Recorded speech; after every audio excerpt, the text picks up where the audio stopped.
Bienvenidos a este tiempo de meditación en la palabra de Dios.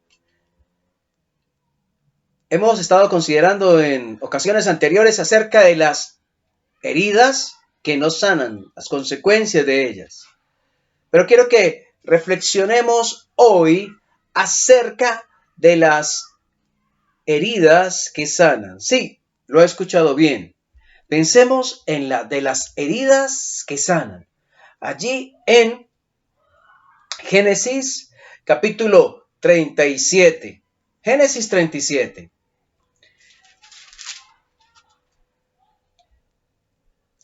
Génesis 37 nos cuenta la historia de la familia de Jacob. Jacob, sus hijos, José entre ellos.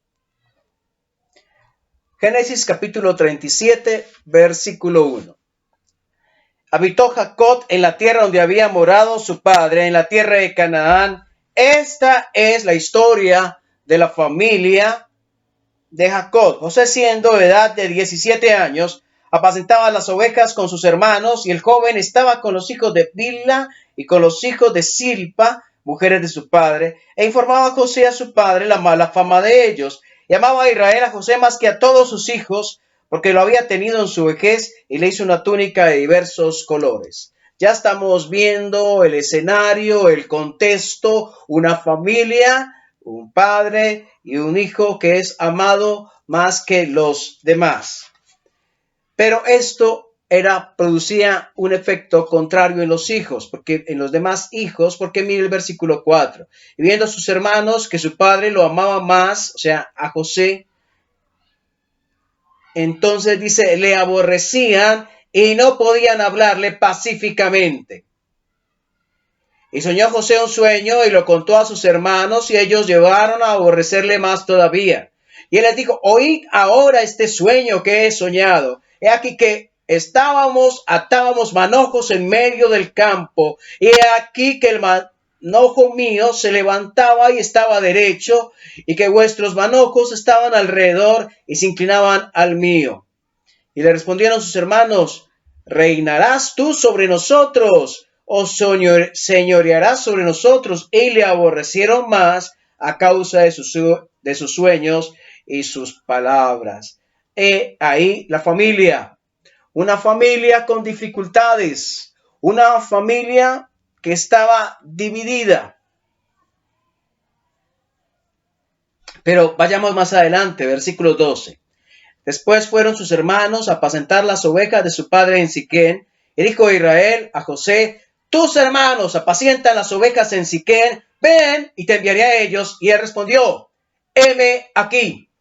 Y es bien importante esta frase en la escritura. Vemos esta frase cuando dice, heme aquí, envíame a mí. Vemos esta frase cuando el profeta Samuel es llamado por Dios aquella primera vez. Él dice, aquí estoy, heme aquí. Y es la frase que Dios quiere escuchar de cada una de sus criaturas, de cada uno de sus hijos e hijas que han llegado a creer en Él de todo corazón. Que digamos, no solamente de palabra, sino de corazón, Señor, aquí estoy. Señor, heme aquí. ¿En qué quieres que te sirva? ¿Cuál es tu propósito para mí? ¿Qué es lo que quieres que yo haga? Aquí estoy. Envíame a mí. Heme aquí. Estoy dispuesto. Y allí sigue el versículo, sigamos allí adelante al versículo 18. Cuando ellos lo vieron de lejos, antes que llegara cerca de ellos, conspiraron contra él. ¿Qué va a pasar? ¿Qué va a suceder? Están pensando, están tramando algo en contra de José. Versículo 19, dijeron el uno al otro, he aquí viene el soñador. Ahora pues venid y matémosle y echémosle en una cisterna y diremos alguna mala bestia lo devoró y veremos qué será de sus sueños. Y ellos están pensando en los seres humanos, en los hombres que podían engañar a los hombres, y es verdad, podían engañarlo y decir que había sido muerto. Pero hay algo que no están teniendo en cuenta ellos, es que a Dios no se puede engañar. Ellos no están teniendo en cuenta a Dios. Y cuando no tenemos en cuenta a Dios, cometemos gravísimos errores. Y vamos allí. Versículo 21. Cuando Rubén oyó esto, lo libró de sus manos y dijo, no lo matemos. Y les dijo Rubén, no derraméis sangre, echadlo en esta cisterna que está en el desierto, y no pongáis mano en él por librarlo así de sus manos, para hacerlo volver a su casa. Y sucedió pues que cuando llegó José a sus hermanos, ellos quitaron a José su túnica, la túnica de colores que tenía sobre sí, y le tomaron y le echaron a la cisterna, pero la cisterna estaba vacía, no había en ella agua. Y se sentaron a comer pan, y alzando los ojos miraron, y aquí una compañía de ismaelitas que venía de Galaad, y sus camellos traían aromas, bálsamo, mirra, e iban a llevarlos a Egipto. Mientras José estaba desesperado, no sabía qué estaba pasando, estaba asustado, estaba aterrorizado, por decirlo así. Ellos se están comiendo pan, no hay una conciencia dolida, no hay una sensibilidad en su conciencia. Versículo 28. Y cuando pasaban los madianitas, mercaderes, sacaron ellos a José de la cisterna y le trajeron arriba y le vendieron a los ismaelitas por 20 piezas de plata y llevaron a José a Egipto. Y pensemos, ¿quién más fue odiado por sus hermanos? ¿Quién fue amado de una manera especial por su padre? ¿Quién más fue vendido por unas piezas de plata? Y sí, es nuestro Señor Jesucristo. Y vemos en José un tipo de nuestro Salvador. Como Él, no vemos aquí que Él haya pecado. Como vemos en Él la disposición con su Padre, heme aquí.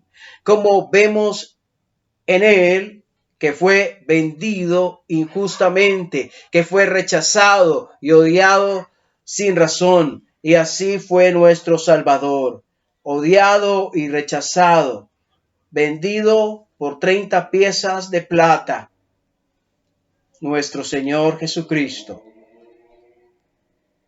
Versículo 29. Después Rubén volvió a la cisterna y no halló a José dentro, y rasgó sus vestidos, y volvió a sus hermanos, y dijo, el joven no aparece, y yo, ¿a dónde iré yo? Rubén, como primogénito, se siente responsable por la situación de su hermano José.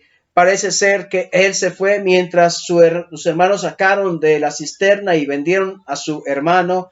Él no estaba presente y regresa para buscarle a la cisterna y llevarle de regreso a casa y no lo encuentra. Dice el versículo 31. Entonces tomaron ellos la túnica de José y degollaron un cabrito de las cabras y tiñeron la túnica con la sangre. Y enviaron la túnica de colores y le trajeron a su padre y dijeron, esto hemos hallado. Reconoce ahora si es la túnica de tu hijo o no.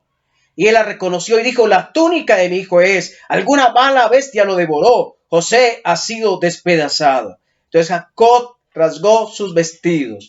Él creía que su hijo había sido despedazado. Él creía que su hijo había sido devorado por una bestia. Pero el que estaba siendo despedazado era él mismo, Jacob, su padre, al creer que su hijo había muerto, al creer que su hijo había desaparecido y que no lo volvería a ver. Versículo 34, entonces Jacob rasgó sus vestidos. Y usted, papá o mamá, entiende un poco más qué está sucediendo en el corazón de Jacob en este momento. Y rasgó sus vestidos y puso cilicio sobre sus lomos y guardó luto por su hijo muchos días. Y se levantaron todos sus hijos e hijas para consolarlo, mas él no quiso recibir consuelo y dijo, descenderé enlutado a mi hijo hasta el Seol. Y lo lloró su padre. Y los madianitas lo vendieron a Egipto a Potifar, oficial de Faraón, capitán de la guardia. cómo sintió, qué sintió José en aquel momento. Hay un versículo que nos da un poco de luz acerca de qué sintió José en aquel momento. Está un poco más adelante, allí en Génesis capítulo 42.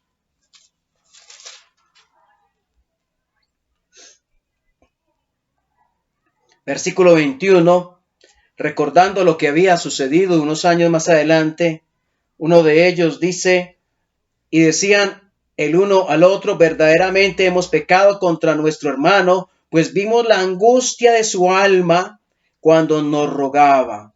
Eso se vio en José, la angustia, rogándoles que no hicieran eso, y no lo escuchamos, por eso ha venido sobre nosotros esta angustia. Ahí está un poco más de lo que sucedió en José, en el corazón de él. Y en Génesis 39, versículo 1.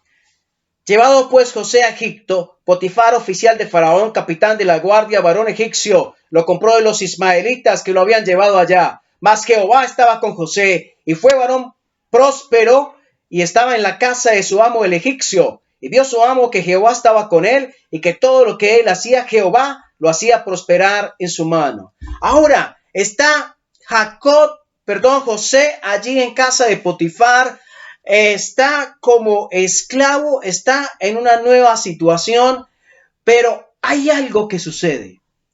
Él podía haberse quejado de su abandono, del abandono de Dios. ¿Qué pasó con Dios? ¿Por qué no le cuidó? Pero la Biblia dice aquí que Jehová estaba con José. Y algo que no podemos olvidar en medio de la situación que vivamos, sea cual sea, es que Dios está con nosotros. El que no escatimó ni a su propio Hijo, sino que lo entregó por todos nosotros. ¿Cómo? Dice la Escritura. ¿Cómo no nos dará con él también todas las cosas? Y miren cómo le estaba yendo a José, versículo 3, y vio su amo que Jehová estaba con él y que todo lo que hacía Jehová lo hacía prosperar en su mano. Hacía yo José gracia en sus ojos y le servía, y él le hizo mayordomo de su casa y entregó en su poder todo lo que tenía. Aconteció que desde cuando le dio el encargo de su casa y de todo lo que tenía, Jehová bendijo la casa del egipcio a causa de José, y la bendición de Jehová estaba sobre todo lo que tenía, así en casa como en el campo, y dejó todo lo que tenía en mano de José, y con él no se preocupaba de cosa alguna, sino del pan que comía, y era José de hermoso semblante y bella presencia, y parece ser que él se ha acomodado a su nueva vida, se ha adaptado y de una manera excelente, le está yendo al parecer, a pesar de las circunstancias, le está yendo bien. Ahora es administrador de la casa del oficial de Potifar, el oficial de Egipto, el oficial de Faraón. Todo parece estar ya acomodándose a la nueva situación cuando sucede algo. El versículo 7. Aconteció después de esto que la mujer de su amo puso sus ojos en José y dijo, duerme conmigo. Y él no quiso. Y dijo la mujer de su amo, he aquí que mi señor no se preocupa conmigo de lo que hay en casa, y ha puesto en mi mano todo lo que tiene. No hay otro mayor que yo en esta casa, y ninguna cosa me ha reservado sino a ti, porque cuanto tú eres su mujer, ¿cómo pues haría yo este grande mal y pecaría contra Dios? Y veo aquí un José que no está reclamando a Dios, un José que no está amargado contra Dios. Mas veo a un José teniendo en cuenta a Dios. Veo a un José respetando a Dios, teniendo temor por Dios, porque dice, ¿cómo haría yo este gran mal? Y pecaría contra Dios. Él le dijo no a ella, y ella inventa una historia donde le pone a él como el criminal, como aquel que iba a abusar de ella. Y lo presenta así delante del amo de José.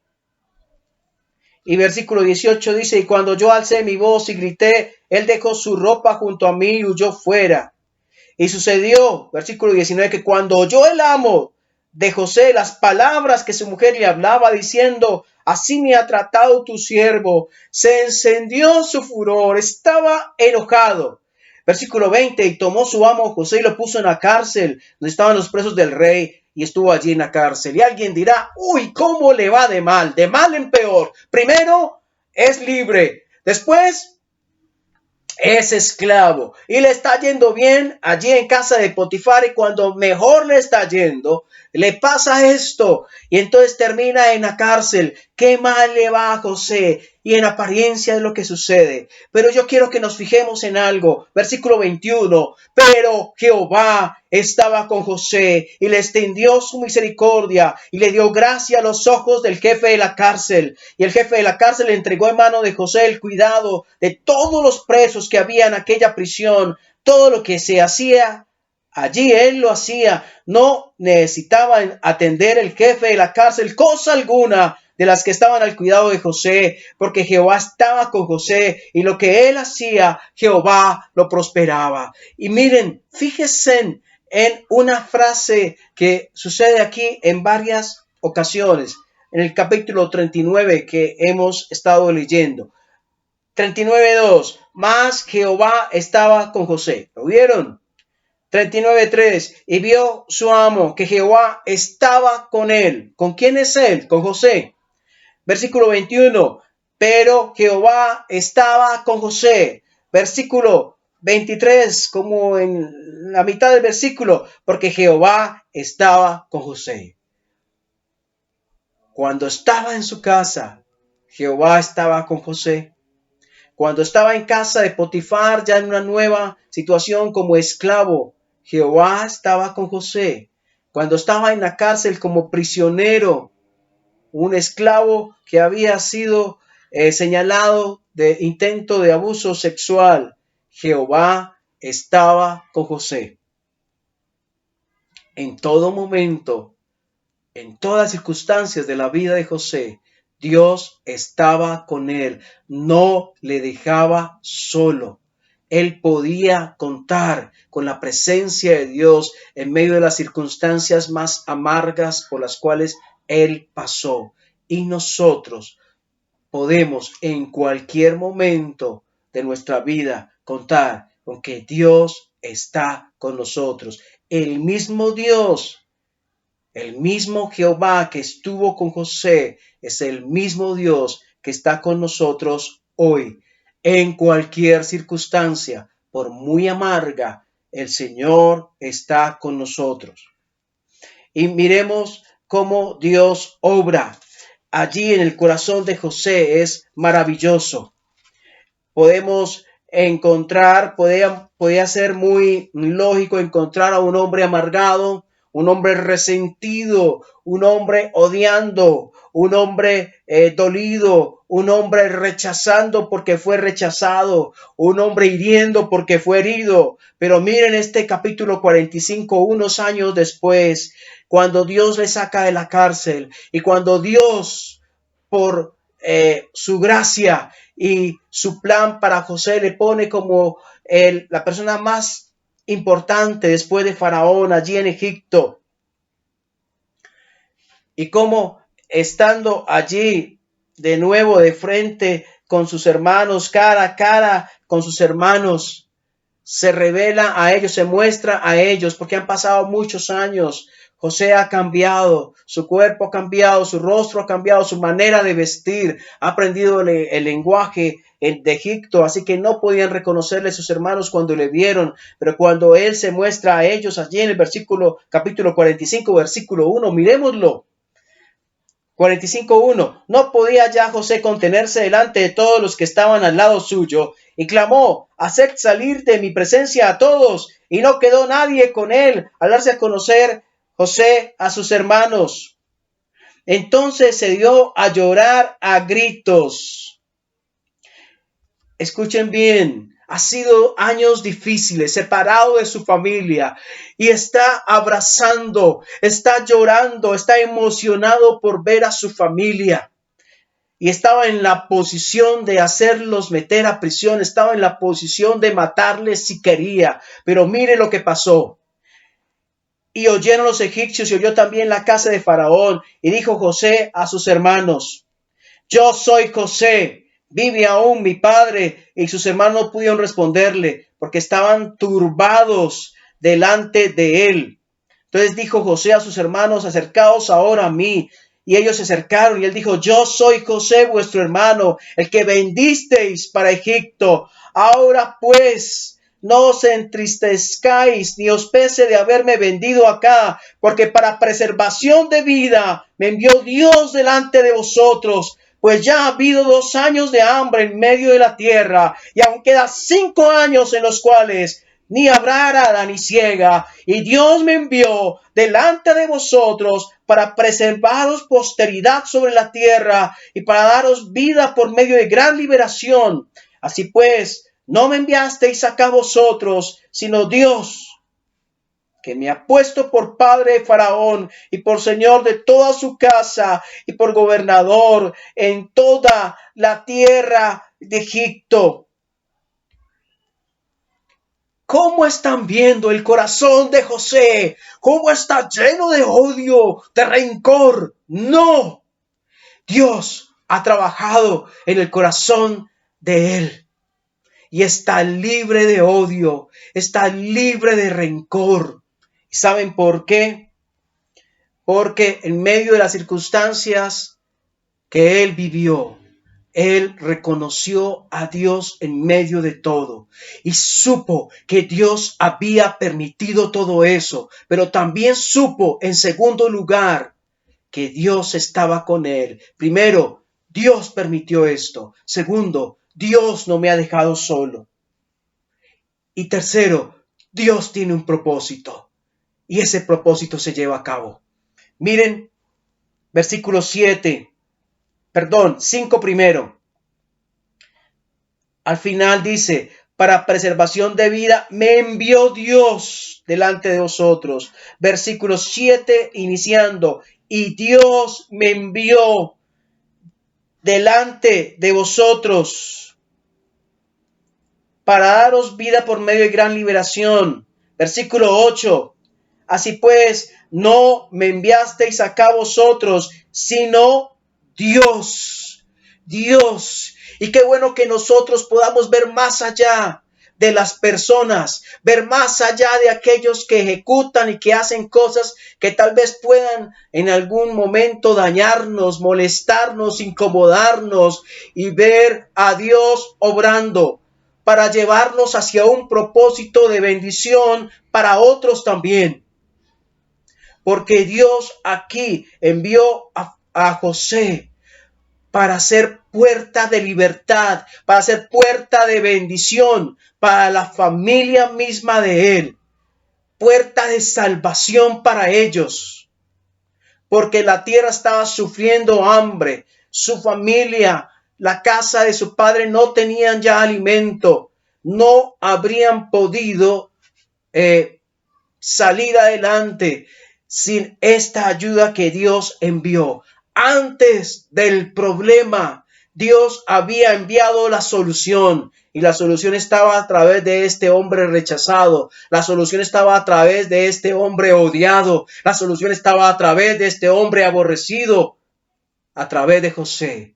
Y el rechazado, el Señor Jesucristo, el odiado, el aborrecido, el señalado, aún se le señaló de endemoniado, aún se le señaló de mentiroso, aún se le señaló de muchas maneras, pero a través de él, en la actualidad, Dios le ha colocado para ser puerta de bendición para el mundo entero, puerta de salvación para todo aquel que cree de todo corazón en él.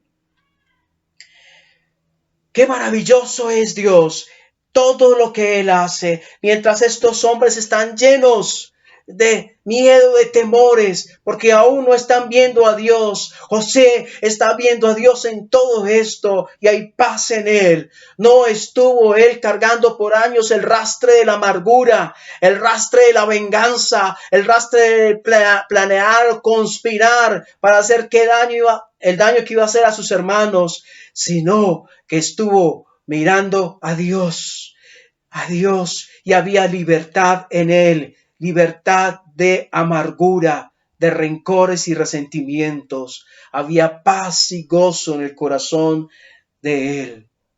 Y pudo ver cuando estaba adelante, mirar atrás y entender por qué Dios lo había permitido todo y cómo Dios había cambiado la tristeza en gozo, cómo Dios había cambiado la maldición en bendición, cómo Dios había cambiado las cadenas que se habían puesto sobre él en libertad para él y para su pueblo. Dios es maravilloso. Cuando miramos allí más adelante en capítulo 47, versículo 11. Así José hizo habitar a su padre y a sus hermanos y les dio posesión en la tierra de Egipto. Ellos fueron llevados allí a Egipto.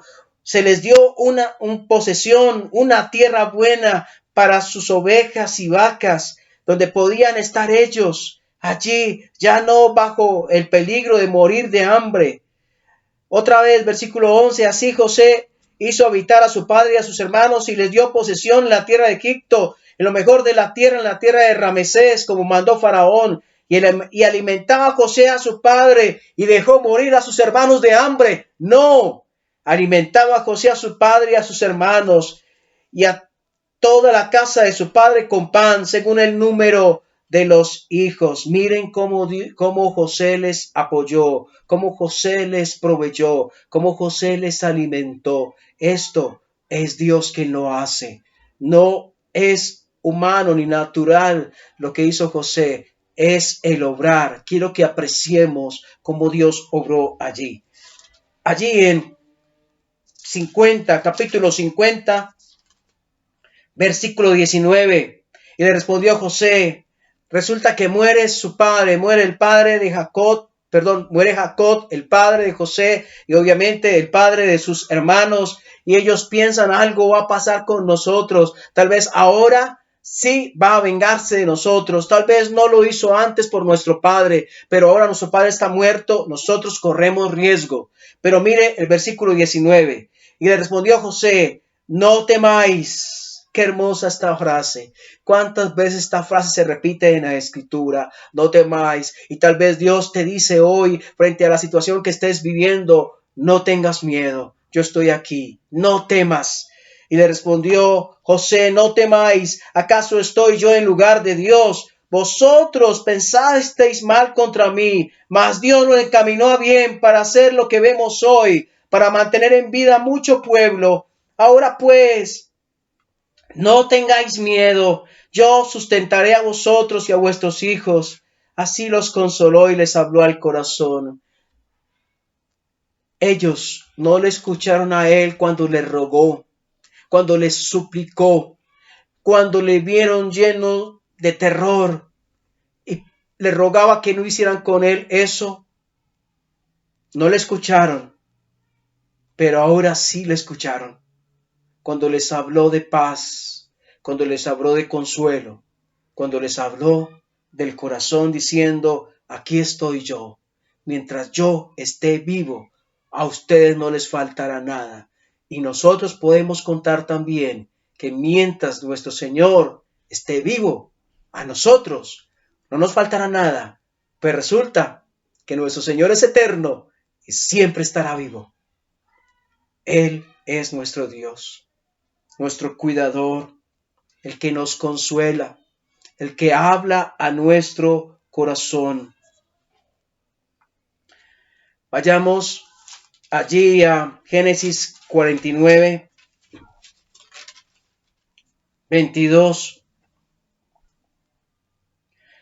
Antes de que su padre muriera, les llamó a los hijos y les dijo, tengo algo que decirles y darles una bendición a cada uno de ustedes.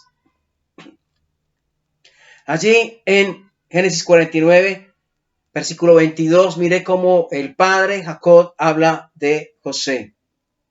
Rama fructífera es José, rama fructífera junto a una fuente, cuyos vástagos se extienden sobre el muro. Le causaron amargura, le asaetearon, le aborrecieron los arqueros. Mire cómo se refiere ahí a sus hijos, a sus demás hijos, a los hermanos de José.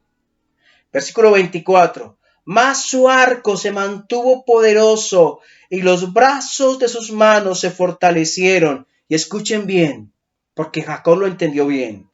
Por las manos del fuerte de Jacob, por el nombre del pastor, la roca de Israel. Jacob entendió que para su hijo no hubiera sido posible sostenerse en pie frente a tan graves cosas sin la ayuda poderosa de Dios. Y por eso dice que él se sostuvo por las manos del fuerte de Jacob, porque él es nuestra fuerza, por el nombre del pastor, la roca de Israel. Y el mismo que sostuvo a José, el mismo que le dio la libertad a José, el mismo que cuidó a José, nos cuida hoy a nosotros. Y quiere que vivamos en libertad espiritual. Y quiere que vivamos en libertad de cadenas de amargura y resentimiento. Porque José tenía razones justas para odiar. José tenía razones justas para sentir amargura, para sentirse desolado, para sentirse abandonado. Aún por Dios pudo haber acusado él a Dios, pero jamás lo hizo porque entendió que Dios estaba con él. Por lo tanto, yo te llamo hoy a que recuerdes, Dios está contigo. Yo te llamo hoy a que recuerdes de que Dios no te ha dejado solo, sea lo que estés viviendo, Dios no te va a dejar solo. Dios nos sustenta y nos cuida frente al dolor y lo que vivamos. Y Él quiere y Él ofrece las herramientas para que vivamos en libertad espiritual, en libertad de cadenas de amargura y rencor. Por eso es posible ser herido sin guardar en el corazón amargura. Vimos cómo Absalón fue herido porque su hermana fue violada y él tuvo esa herida por años y luego llegó a matar a su hermano. Pero hoy vemos cómo Dios puede dar libertad. Hoy vemos cómo Dios puede sanar heridas, porque José fue herido, pero Dios vemos que sanó las heridas de José. En José no hay heridas, en José hay sanidad emocional, en José hay salud. Lo puede haber en ti y lo puede haber en mí, porque el mismo Dios que actúa en José, hoy actúa en nosotros. A Dios la gloria y gracias a Dios. Oremos. Dios, gracias por cuidarnos. Dios, gracias por estar con nosotros hoy, por amarnos y gracias por el obrar en el corazón.